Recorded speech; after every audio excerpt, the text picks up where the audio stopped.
أعوذ بالله من الشيطان الرجيم بسم الله الرحمن الرحيم الحمد لله رب العالمين الصلاة والسلام على أشرف الأنبياء والمرسلين وأفضل السفراء المقربين العبد المؤيد والرسول المسدد والمحمود الأحمد والمصطفى الأمجد أبي القاسم محمد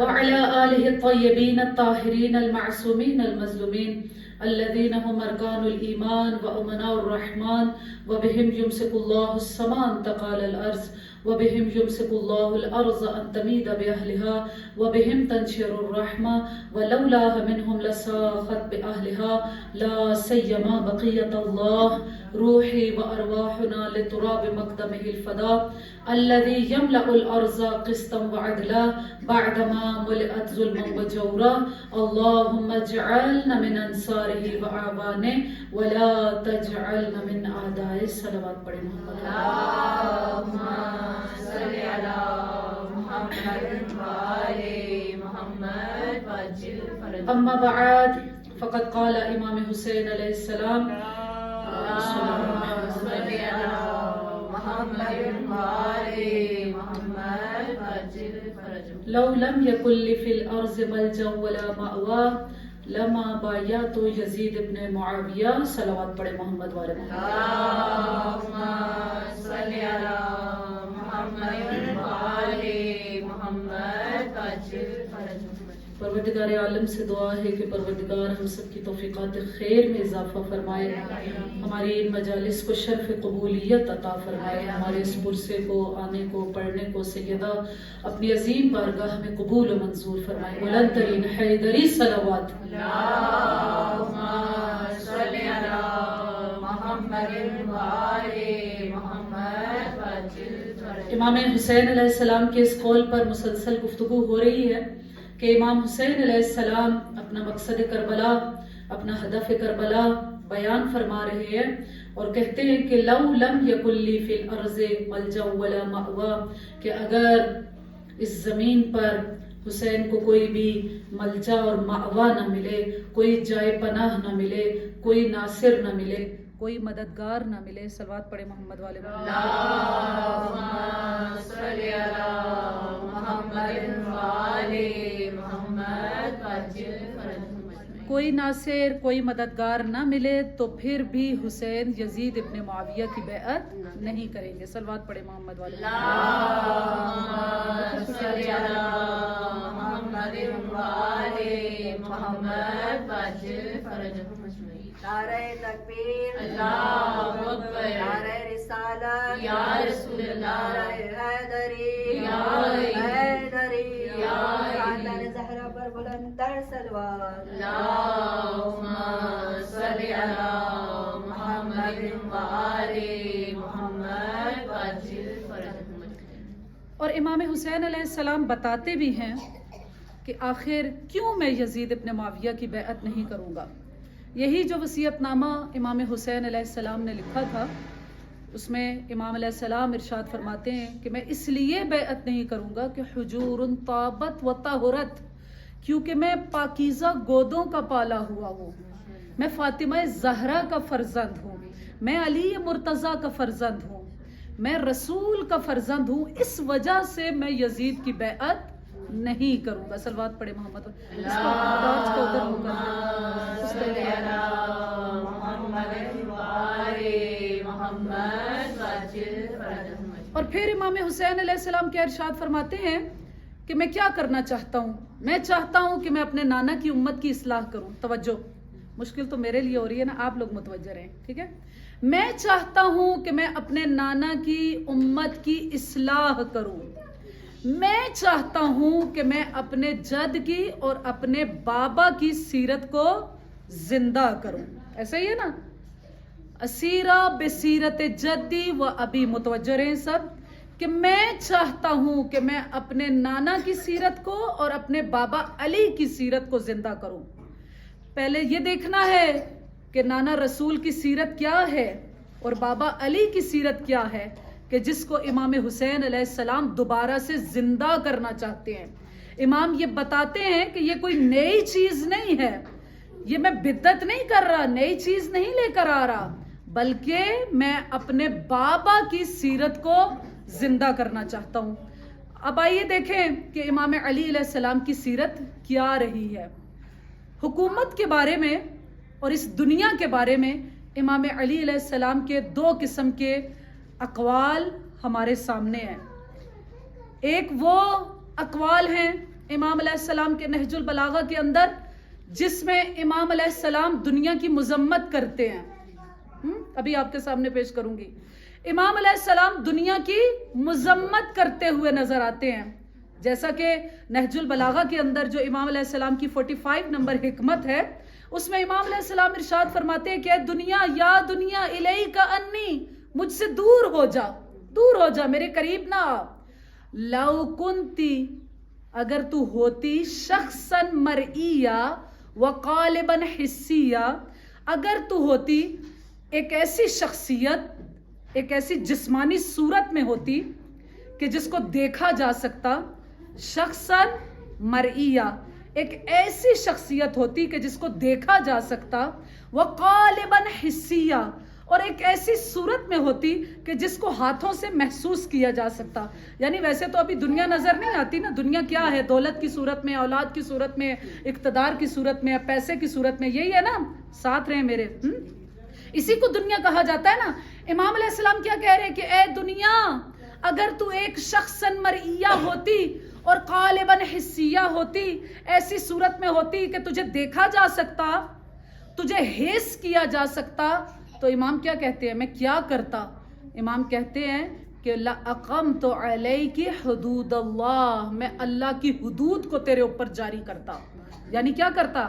حد جاری کرتا, تجھے سزا دیتا. سزا کیوں دیتا, کیوں میں حد جاری کرتا؟ کہا کہ اس لیے کہ تو نے بہت سارے حکمرانوں کو, بادشاہوں کو, بڑے بڑے لوگوں کو آرزوؤں میں مبتلا کر دیا, اور ان آرزوؤں اور خواہشوں کی وجہ سے وہ گمراہ ہو گئے, وہ دھوکے میں آ گئے, اور انہیں تیری وجہ سے فریب ملا.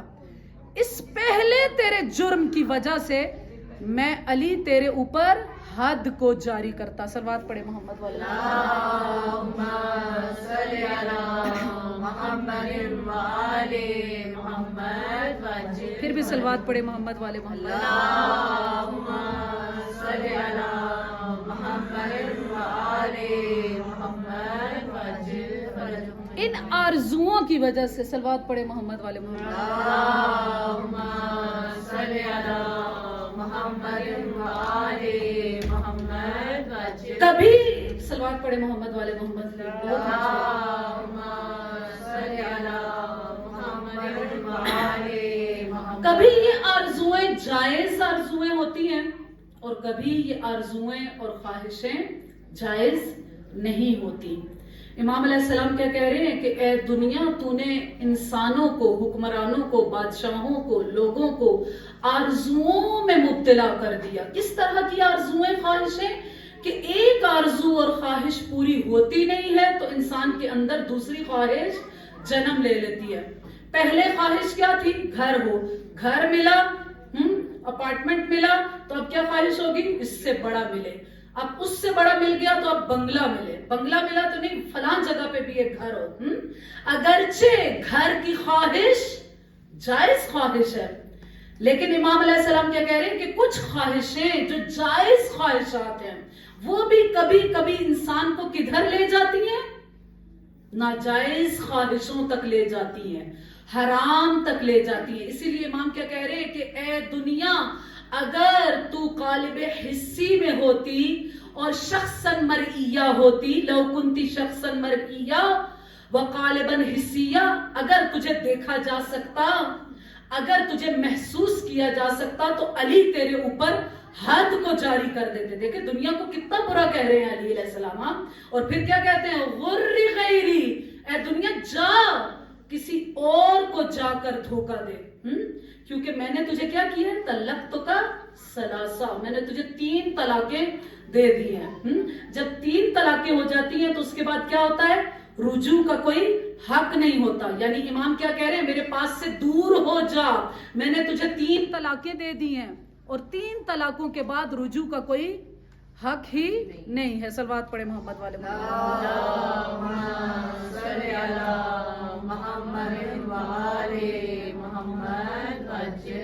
پھر بھی صلوات پڑھے محمد والے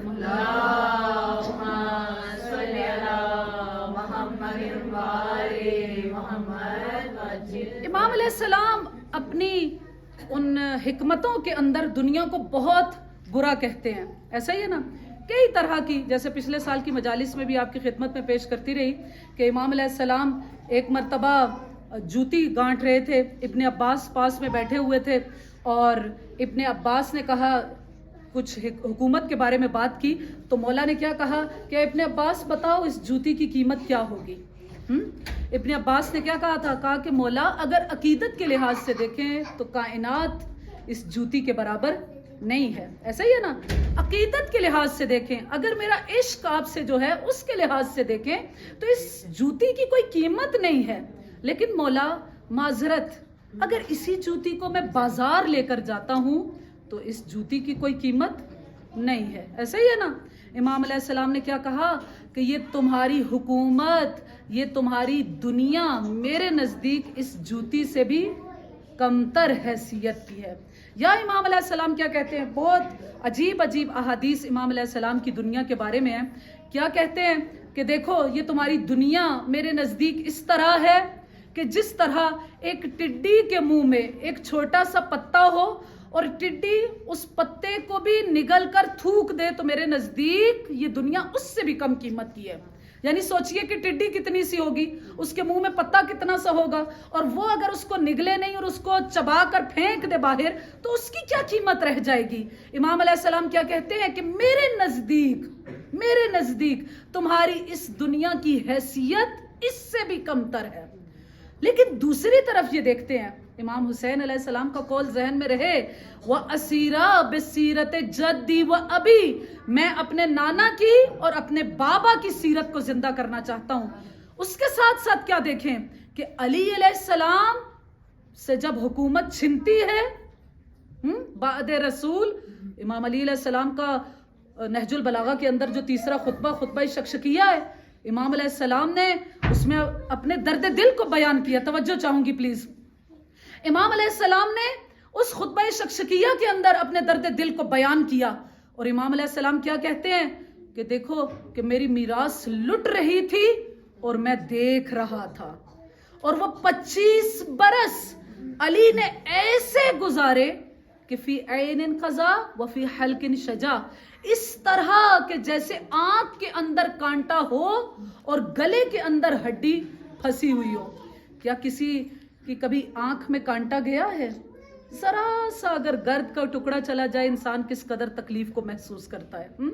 گلے میں کوئی چیز پھنس جائے، اور امام نے کیا کہا ہے کہ گلے میں ہڈی پھنس جائے. علی علیہ السلام کو پروردگار نے لسان صدق علی کہا ہے قرآن میں کہ علی کو ہم نے لسان صدق عطا کی ہے. علی علیہ السلام ایسا نہیں ہے کہ کسی بات کو بطور مبالغہ کر رہے ہیں. علی علیہ السلام نے اگر خطبہ شکشکیہ کے اندر ایسا کہا ہے کہ میں نے ان 25 برسوں کو ایسے گزارا کہ جیسے آنکھ کے اندر کانٹا اور گلے کے اندر ہڈی، تو اس کا کیا مطلب ہے کہ علی نے ضرور اس درد کو ویسا محسوس کیا ہوگا، اسی لیے یہ علی علیہ السلام ایسا کہہ رہے ہیں. تو پھر ایسا کیوں ہے؟ ایک طرف تو امام علی علیہ السلام کیا کہہ رہے ہیں؟ اس دنیا کو برا کہہ رہے ہیں، اس کی مذمت کر رہے ہیں، اسے طلاق دے رہے ہیں، اور کیا کہہ رہے ہیں کہ اگر تو میرے سامنے آ جائے تو میں تیرے اوپر اللہ کی حدود کو جاری کر دوں، میں تجھے سزا دوں، کیونکہ تو نے لوگوں کو گمراہ کیا، انہیں آرزوؤں میں مبتلا کیا، ان کو خواہشوں میں مبتلا کیا، ایسی خواہشیں جو کبھی ختم ہونے والی ہی نہیں ہے. اور دوسری طرف جب امام علیہ السلام کو حکومت نہیں ملتی تو امام علیہ السلام اس بھی اپنے درد دل کو بیان کر رہے ہیں. تو ایسا کیوں ہے؟ امام علیہ السلام بتانا چاہتے ہیں کہ علی کے نزدیک حکومت کرنا ویسے ہی عبادت ہے جیسا کہ نماز اور روزہ ہے.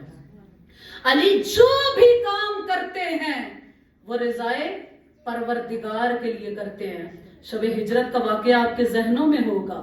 علی علیہ السلام جن کو کبھی بھی کسی نے سوتے ہوئے نہیں دیکھا تھا، ایک مرتبہ چادر اوڑھ کر سو جاتے ہیں، اور کس لیے سوتے ہیں؟ رضائے پروردگار کے لیے۔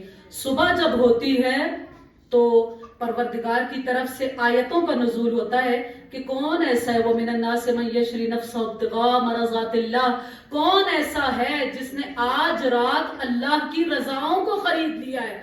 آج رات علی نے کون سا ایسا کام کیا؟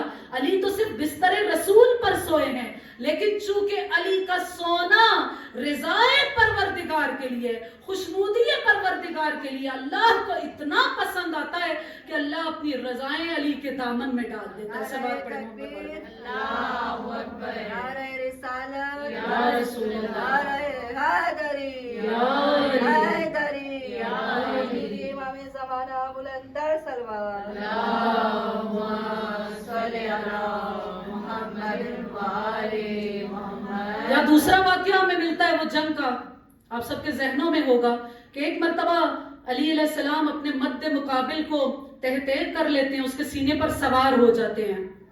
جب سینے پر سوار ہوئے تو اس نے کیا کیا تھا؟ گستاخی کی تھی۔ امام علیہ السلام نے کیا کیا؟ کیا اس کی گردن کو کاٹ دیا؟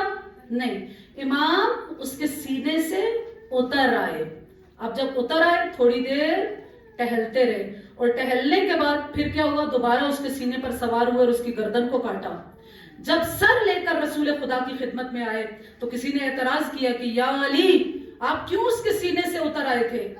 جو گردن 2 منٹ پہلے کٹنی تھی یا بعد میں کٹنی تھی، کیا فرق پڑتا ہے؟ آپ 2 منٹ پہلے ہی اس کو کاٹ کے رکھ دیتے۔ امام علی علیہ السلام نے کیا کہا کہ اس نے میرے ساتھ گستاخی کی تھی، مجھے جلال آ گیا، میں نہیں چاہتا تھا کہ جو کام میں رضائے پروردگار کے لیے کر رہا ہوں اس میں علی کی اپنی مرضی شامل ہو جائے۔ تو جب علی علیہ السلام حکومت کو حاصل کرنے کے لیے کوشش کر رہے ہیں اور اپنے درد دل کو بیان کر رہے ہیں، تو اس لیے نہیں ہے کہ علی علیہ السلام کو حکومت کی خواہش ہے یا دنیا کی خواہش ہے۔ وہی ابن عباس کو کیا کہا تھا کہ جب وہ جوتی کی مثال دی تھی تو اس کے بعد کیا کہا تھا کہ اے ابن عباس، اگر میں چاہوں نا تو ابھی یہ دیوار سونے کی ہو جائے۔ علی علیہ السلام نے اس کی طرف اشارہ ہی کیا، ابھی کہا نہیں، تو دیوار سونے میں تبدیل ہونا شروع ہو گئی۔ اور علی علیہ السلام نے کیا کہا کہ اے دیوار پلٹا، ابھی علی نے تجھے حکم نہیں دیا، ابھی علی صرف مثال دے رہے ہیں۔ سلوات پڑھیں۔ مست قلندر، علی علی، مدکن تو مولا، علی علی، زہرا کا شوہر، علی علی، حسنین کا بابا، علی علی، کعبے کا کعبہ، علی علی، کعبے کا گوہر، علی علی، نبیوں نے پکارا، علی علی، ولیوں نے پکارا، علی علی، ہم سب کا مولا، علی علی، نعرہ حیدری، یا علی، خوشنودی امام زمانہ بلندر سلوات۔ اللہم صلی علی محمد وآل محمد۔ جب تیسری خلافت کے بعد، توجہ چاہوں گی پلیز، جب تیسری خلافت کے بعد تیسرا خلیفہ اس دنیا سے گیا تو اب دنیا دوبارہ علی علیہ السلام کی طرف آئی، دروازہ علی علیہ السلام پر آئے۔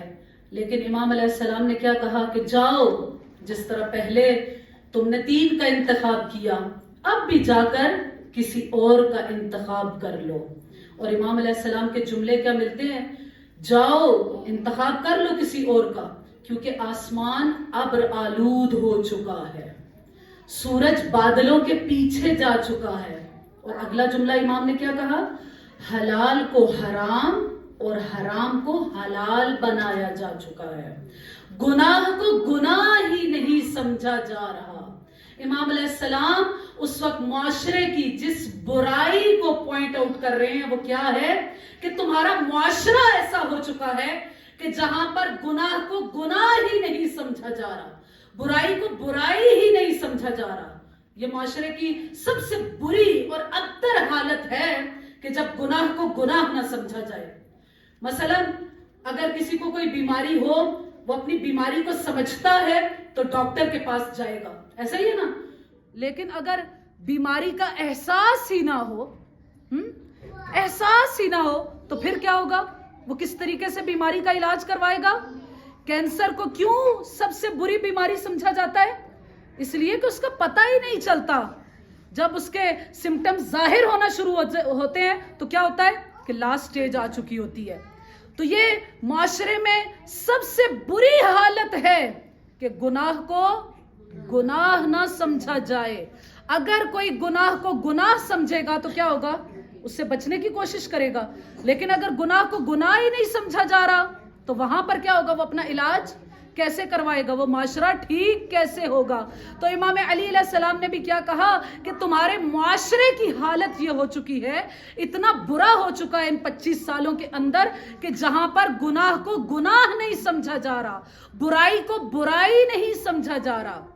دیکھیے وہ جو کہا جاتا ہے نا کہ اگر احادیث بھی اس بارے میں موجود ہے کہ اگر کوئی گناہ کرتے ہو اور تمہارا ضمیر ملامت کرتا ہے، کوئی برائی کی، کوئی گناہ کیا تو ضمیر نے ملامت کیا تو کہا کہ پروردگار کا شکر ادا کرو، شکر ادا کرو کہ تمہارا ضمیر ابھی زندہ ہے کہ تم اس برائی کو سدھار سکتے ہو.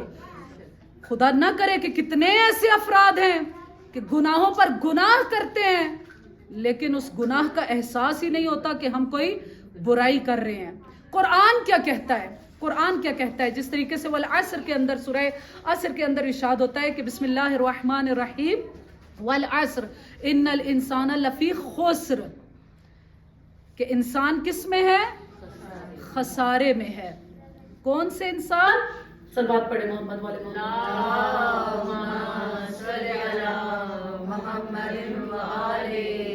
قرآن کیا کہتا ہے؟ والعصر ان الانسان لفی خسر الا الذين آمنوا وعملوا الصالحات وتواصوا بالحق وتواصوا بالصبر.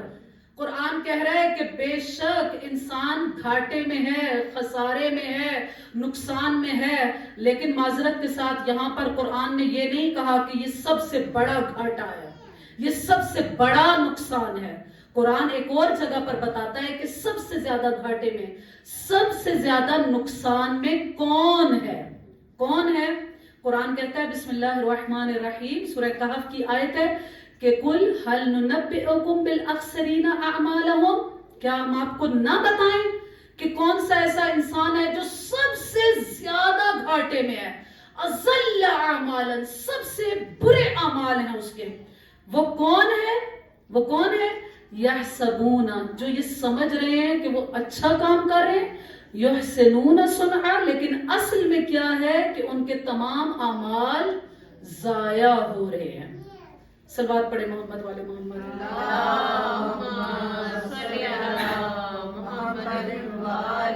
سب سے زیادہ نقصان کے اندر وہ ہے جو گناہ کو گناہ ہی نہیں سمجھ رہا، گناہ انجام دے رہا ہے لیکن اس کو اچھائی سمجھ کر انجام دے رہا ہے، اس کو برا نہیں سمجھ رہا.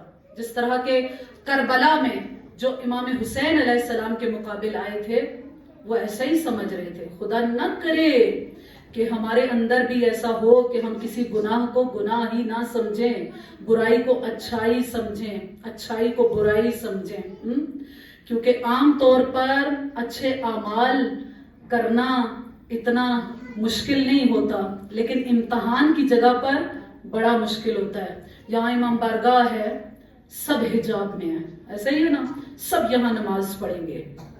لیکن اگر کوئی شادی کی محفل ہو تو وہاں پر کیا ہوگا؟ مال کے اندر کیا ہوگا؟ بازار میں کیا ہوگا؟ وہاں پہ کتنے لوگ اس گناہ کو گناہ سمجھیں گے وہاں پر، بلکہ اگر کوئی بیچارہ چادر پہن کر چلا جائے تو اس کو برا سمجھا جائے گا.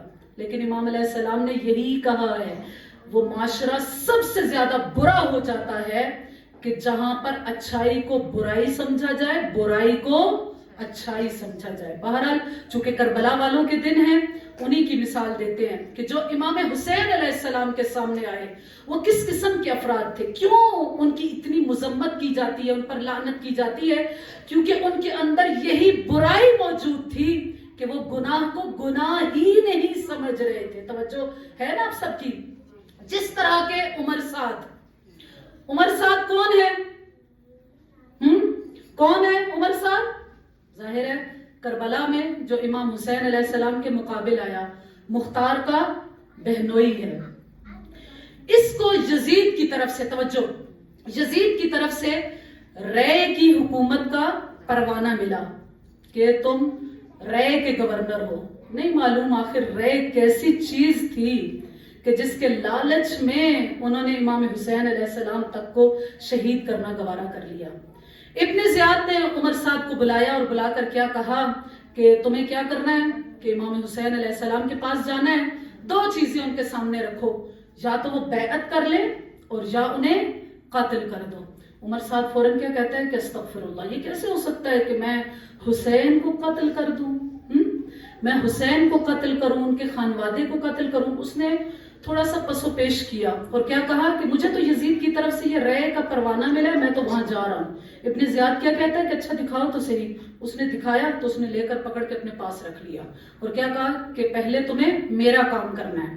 کیا کام کرنا ہے کہ حسین کے پاس جاؤ، ان کے پیچھے یا بیعت اور یا قتل۔ اگر تم ان دونوں میں سے ایک کام کر لیتے ہو تو میں تمہیں کیا کروں گا، رے کی حکومت دے دوں گا۔ تاریخ کیا کہتی ہے، اس کا بیٹا خود راوی ہے کہ یہ گھر میں آیا، پوری رات ٹہلتا رہا، اسے نیند نہیں آئی، اور کیا کہتا ہے کہ یہ کیسے ممکن ہے کہ میں حسین کو قتل کر دوں، میں حسین سے بیعت یزید کا مطالبہ کروں، یہ نہیں ہو سکتا۔ لیکن آخر کار وہاں پر شیطان کامیاب ہو گیا اور شیطان نے اس کے دل میں بات ڈالی۔ اس نے کیا سوچنا شروع کیا کہ اچھا ٹھیک ہے، رے کی حکومت کے لیے ایسا کر لیتا ہوں کہ حسین کے پیچھے جاتا ہوں، مصالحت کروا دوں گا، ان دونوں گروپس کے درمیان کیا کرواؤں گا، صلح کرواؤں گا۔ توجہ ہے نا آپ سب کی، صلح کروا دوں گا۔ آیا امام حسین علیہ السلام کے پاس، ڈائلاگ کر رہا ہے، لیکن ابن زیاد کو اس پر یقین نہیں ہے۔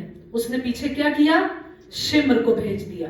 اب جب اسے یہ پتا چلا کہ شمر بھی لشکر لے کر آ گیا ہے تو اسے یہ ہوا کہ ایسا نہ ہو کہ وہ جو پروانہ رے ہے وہ ابن زیاد کیا کرے، میرے بجائے شمر کو دے دے۔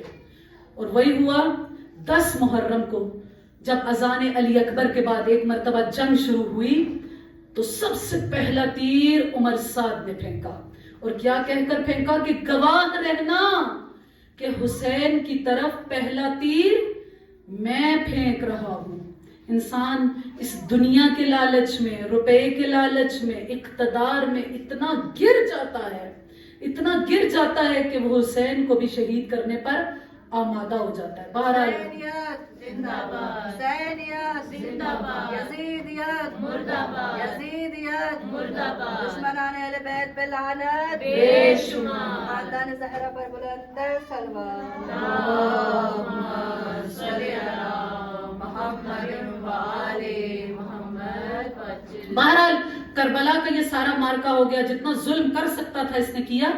ظلم کرنے کے بعد کربلا کی جب یہ مارکا ختم ہو گیا تو یہ آیا ابن زیاد کے پاس اور آ کر کیا کہتا ہے کہ مجھے وہ پروانہ دو رے کا۔ اب ابن زیاد نے آگے سے کیا کہا کہ تجھے کیسے رے کی حکومت دے دوں، مجھے تو پتا چلا تھا کہ تو چھپ چھپا کے حسین سے ڈائلاگ کرتا رہا ہے، ان کے پاس جاتا رہا ہے، تجھے میں رے کی حکومت نہیں دے سکتا۔ کیونکہ امام حسین علیہ السلام کے سامنے جب اس نے اظہار کیا تھا نا کہ مجھے آپ کے بدلے میں رے کی حکومت ملے گی تو امام حسین علیہ السلام نے کیا کہا تھا کہ تجھے رے کا گیہوں کھانا بھی نصیب نہیں ہوگا۔ تو اس نے آگے سے تمسخر اڑایا امام کا اور کیا کہا تھا کہ اچھا گیہوں کھانا نصیب نہیں ہوگا تو میں جو کھا لوں گا۔